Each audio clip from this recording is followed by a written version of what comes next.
The Source by Suzanna L. Royse. Narrated by Frankie Corzo.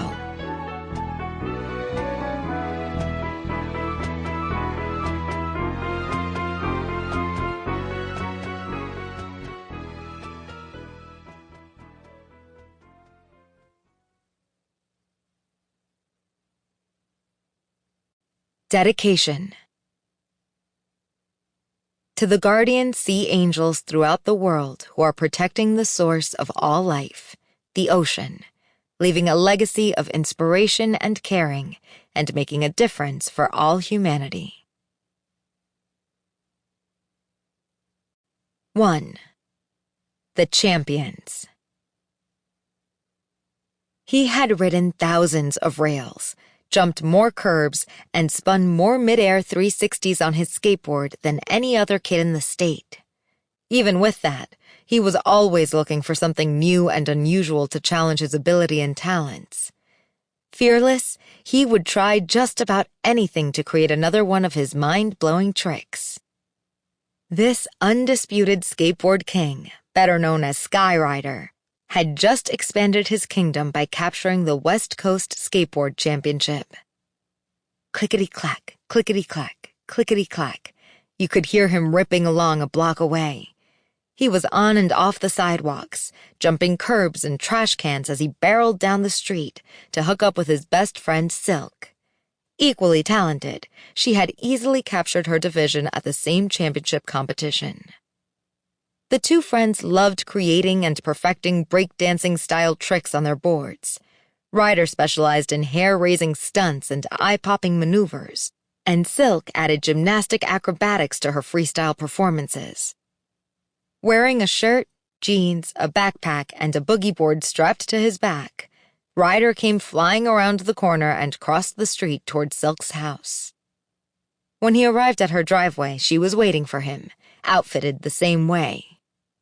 "Wow, Ryder, you look super cool." "You too," he replied. "Awesome prizes we won, huh?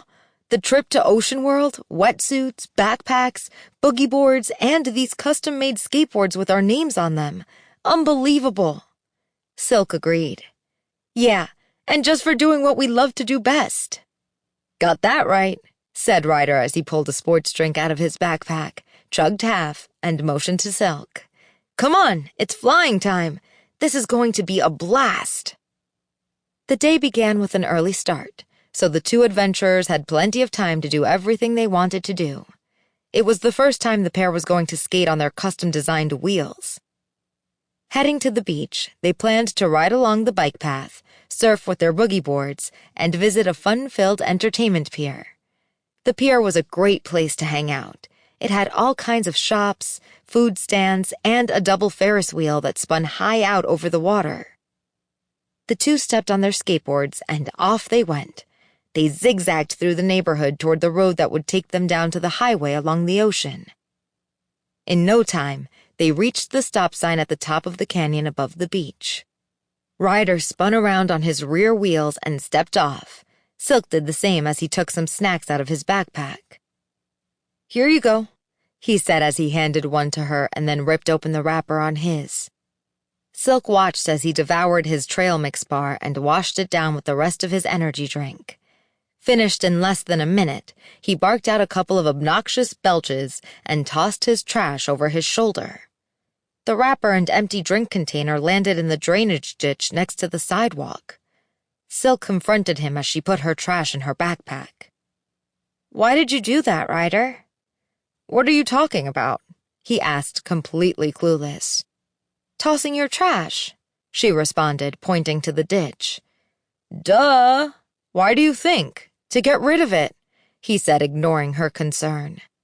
He rolled his eyes, jumped on his skateboard, and headed down the sidewalk along the canyon road. "You're a trashing pig, Ryder," she snapped, shaking her head in disgust as she followed behind. The road to the beach paralleled the drainage ditch. As S.O.U.R.C.E skated down the sidewalk, she saw Ryder's trash. It was being washed down the hill along with other debris by runoff. Sample complete. Ready to continue?